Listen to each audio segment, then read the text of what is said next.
Vinicius junior, রাফিনিয়াদের মতো বিশ্বসেরা তারকাদের বিপক্ষে ঘরের মাঠে খেলবে বাংলাদেশ। ফুটবল প্রেমীদের জন্য এমন এক অবিশ্বাস্য প্রস্তাব নিয়ে হাজির হয়েছে 5 বারের বিশ্ব চ্যাম্পিয়ন ব্রাজিল। ভারতে প্রীতি ম্যাচ শেষ করে আগামী 4 অক্টোবর ঢাকায় আসতে চায় সেলেসাওরা। ব্রাজিলের 5 সদস্যের প্রতিনিধি দল ইতিমধ্যে ঢাকা পরিদর্শন করে জাতীয় স্টেডিয়াম ও কিংস অ্যারেনা দেখে গেছে। শুধু তাই নয়, বাফুফে সভাপতি তাবিথ আওয়ালের সাথে নৈশ ভোজে আগামী 6 অক্টোবর বাংলাদেশের বিপক্ষে ম্যাচ খেলার অফিসিয়াল প্রস্তাবও দিয়ে দিয়েছে তারা। 23 জন মূল ফুটবলার সহ 90 সদস্যের বিশাল বহর নিয়ে ঢাকায় আসার আগ্রহ দেখিয়েছে ব্রাজিল দল।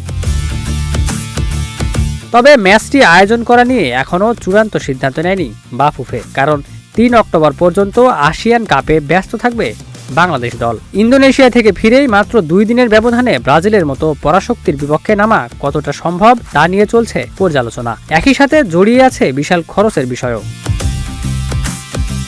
সব হিসাব নিকাশ মিলিয়ে ফুটবল প্রেমীদের স্বপ্নের এই ম্যাচ কি শেষ পর্যন্ত আলো দেখবে? বাফুফের চূড়ান্ত সিদ্ধান্তের অপেক্ষায় পুরো দেশের ফুটবল সমর্থকরা।